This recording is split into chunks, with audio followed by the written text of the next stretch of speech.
Good day sa ating lahat. Ang unit pala natin ay Suzuki Grand Vitara 2014 model.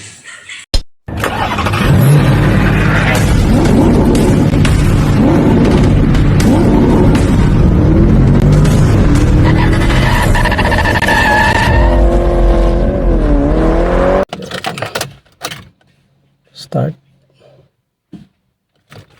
Oh.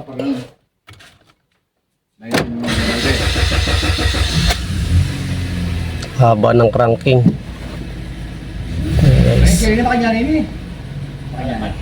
Itong problema niya, mahaba yung cranking nito.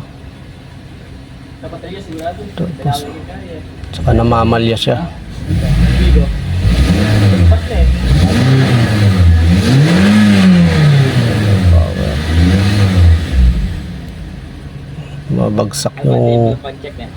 Mabagsak yung kanyang RPM.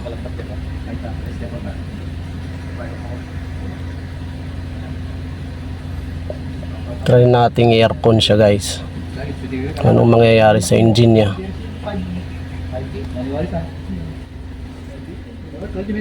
Nakoon. Balik tayo sa RPM.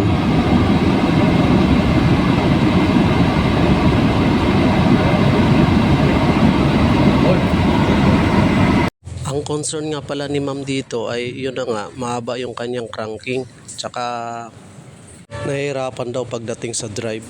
Kaya tinawagan tayo ng kaibigan natin para tignan yung kanyang sasakyan.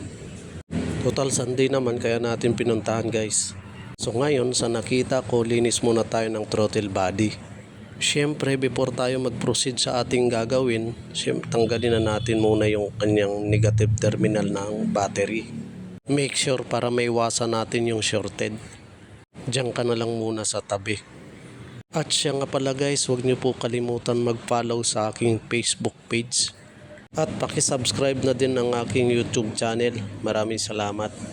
Sa pagtanggal pala, guys, ng ating throttle body ay meron ditong mga tornilyo sa taas. Kailangan nating baklasin yan, tsaka yung mga lahat ng sakit. So ingat lang tayo, guys, no?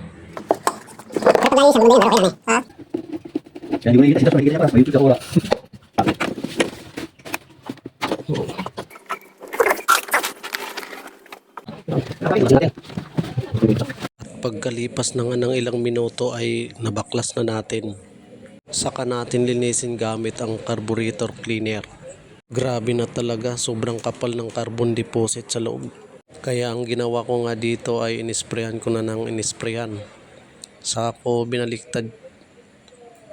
ako pinaliguan ulit dito sa may bandang harapan para make sure talaga na malinis siya bago natin ilagay.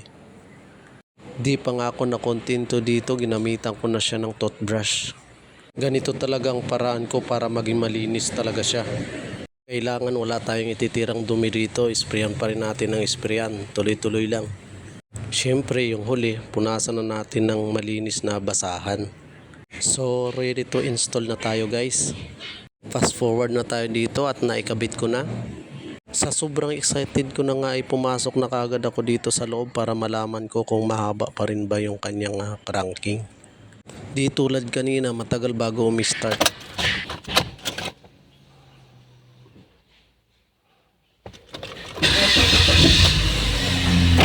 Yun. Okay na siya, guys.